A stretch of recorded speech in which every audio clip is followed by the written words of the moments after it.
Dear friends, अगर आपको इतिहास पढ़ने में दिक्कत होती है, इतिहास कहाँ से आरंभ होता है आपको नहीं पता है, इतिहास के लिए आपके लिए कन्फ्यूजन है, इतिहास को कैसे पढ़ें, कैसे पढ़ा जाता है, तो आप इस वीडियो को लास्ट तक देखना। अगर वीडियो पसंद आता है तो लाइक कमेंट शेयर, चैनल को सब्सक्राइब कर देना। सो स्टार्ट करते हैं वीडियो को। इतिहास किसी देश का इतिहास हो सकता है, ये इंडिया का है, इंडियन हिस्ट्री। इतिहास की शुरुआत कैसे होती है, आप काफ़ी कंफ्यूज हो जाते होंगे क्योंकि टीचर आपको एक अलग अलग तरीके से पढ़ाते हैं। मैं आपको बहुत सिंपल तरीके से पढ़ाऊंगा। इतिहास जैसे कि टेंस होता है, टेंस के 3 भाग होते हैं, पास्ट, प्रेजेंट, पास्ट, फ्यूचर। उसी तरह इतिहास के 3 भाग हैं पहले, और ये 3 भागों के अलग अलग भाग हैं, आपके सामने लिखे हुए हैं।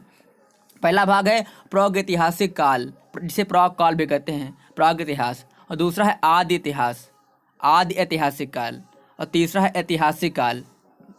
जो 3 काल हैं, तो सबसे पहले जो प्राग ऐतिहासिक काल है, प्राग काल है, इसको 3 भागों में विभाजित किया गया या बांटा गया है। पुरापाषाण काल, मध्य पाषाण काल, नवपाषाण काल।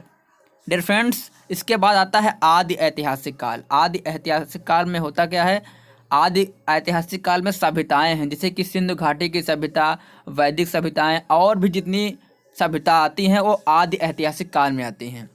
उसके बाद प्राचीन काल, जो ऐतिहासिक काल में आपका आता है प्राचीन काल, मध्यकाल और आधुनिक काल। अब आपको मैं एकदम स्टार्ट से इजी तरीके में बता देने जा रहा हूँ।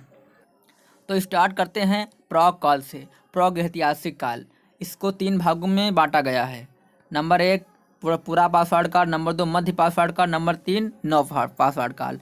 जो पहला पुरापाषाण काल है वो अज्ञात, जिसका कोई पता नहीं, अज्ञात से 8000 ईसा पूर्व तक। और जो दूसरा है मध्य पाषाण काल, वो है 8000 ईसा पूर्व से 4000 ईसा पूर्व तक। और जो नवपाषाण काल है वो है 4000 ईसा पूर्व से 2500 ईसा पूर्व तक। और इसके बाद आता है आदि ऐतिहासिक काल। आदि ऐतिहासिक काल में लिपि का प्रयोग होने लगा था, लिपि का पता लग गया था। और उसके बाद आती है सिंधु घाटी की सभ्यता।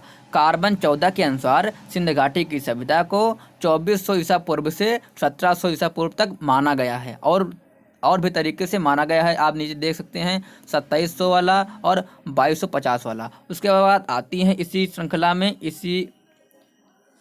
में आती हैं वैदिक सभ्यताएं। और इस वैदिक सभ्यता को ऋग वैदिक काल या ऋग वैदिक और उत्तर वैदिक काल में माना गया है। जो ऋग वैदिक काल है वो 1500 ईसा पूर्व से 1000 ईसा पूर्व तक है, और जो उत्तर वैदिक है वो 1000 ईसा पूर्व से 600 ईसा पूर्व तक है, BC, बिफोर क्राइस्ट तक।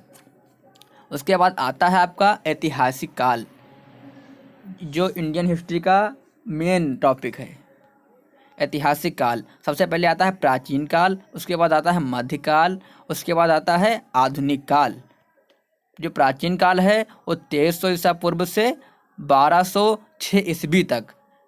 आप यहाँ पर कंफ्यूज मत होना, ये ईसा पूर्व और ये ईस्वी तक है, ईसा पूर्व से ईस्वी तक। ईसा पूर्व और ईस्वी वाला वीडियो मैं अलग बनाऊंगा, अगर आपको पता होगा तो अच्छी बात है। तो ये जो प्राचीन काल है 2300 ईसा पूर्व से 1206 ईस्वी तक।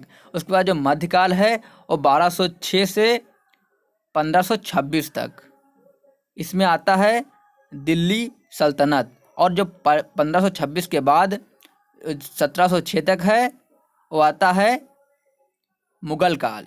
और उसके बाद आता है आधुनिक काल। आधुनिक काल 1707 से 15 अगस्त 1947 तक, ईस्वी तक, ईस्वी भी है इसमें क्योंकि अभी ईस्वी ही चल रहा है।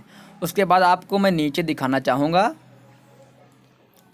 पुरापाषाण काल। पुरापाषाण काल जो अज्ञात से 8000 ईसा पूर्व तक था। इसमें मनुष्य शिकार करके अपना भोजन प्राप्त करता था। आग की खोज हो गई थी, पुरापाषाण काल में आग की खोज हो गई थी। उसके बाद मध्य पाषाण काल में, इस काल में पत्थर का प्रयोग, कुल्हाड़ी का प्रयोग शिकार के लिए किया जाता था। मानव के अस्थिपंजर और पशुपालन का साक्ष्य मिला है मध्य पाषाण काल में। उसके बाद आता है नवपाषाण काल, 4000 ईसा पूर्व से 2500 ईसा पूर्व तक। पहिए का आविष्कार हो गया था और खेती करना आ गया था, और धातु कॉपर और तांबा मिली है यहाँ पर, और आभूषण कांस्य का आभूषण मिला है नवपाषाण काल से। उसके बाद आती है सिंधु घाटी की सभ्यता। सिंधु घाटी की सभ्यता भारत के कार्बन 14 के आधार पर अनुमानित माना गया है कि 2300 ईसा पूर्व से 1750 ईसा पूर्व तक सिंधु घाटी या हड़प्पा सभ्यता थी। सभ्यताओं का क्षेत्र है भारत, पाकिस्तान, अफ़गानिस्तान। तो दोस्तों मैं अगले वीडियो में और आगे डिस्क्राइब करूंगा। अगर वीडियो पसंद आता है तो चैनल को सब्सक्राइब कर देना, बेल आइकन को प्रेस कर देना। मिलेंगे अगले वीडियो।